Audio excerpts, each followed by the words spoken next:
আর কাস্টমাররা এসে যদি দুইটা দোকান পায় তাহলে তাকে আরো সুবিধা না? তারা দাম যাচাই বাছাই করে কিনতে পারবে এবং মুরগিও দেখে শুনে কিনতে পারবে। বুঝছি, কিন্তু আপনি আমার কথা বোঝেন নাই।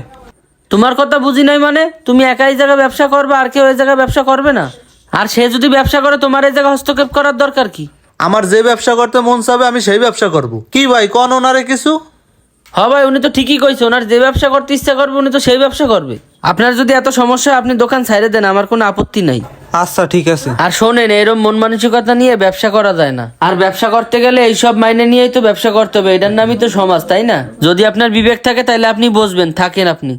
একটা কথা অবশ্যই মনে রাখবেন ভাই, আপনার রিজিকে যা আছে সেটাই আপনি পাবেন। এর চেয়ে বেশিও আপনি পাবেন না, এর চেয়ে কমও আপনি কিছু পাবেন না। আর মনে রাখবেন, অন্যের রিজিক আপনি বন্ধ করার কেউ নন, কারণ তার রিজিকও আল্লাহ তাআলা কোনো না কোনো ক্ষেত্রে লিখে রাখছে।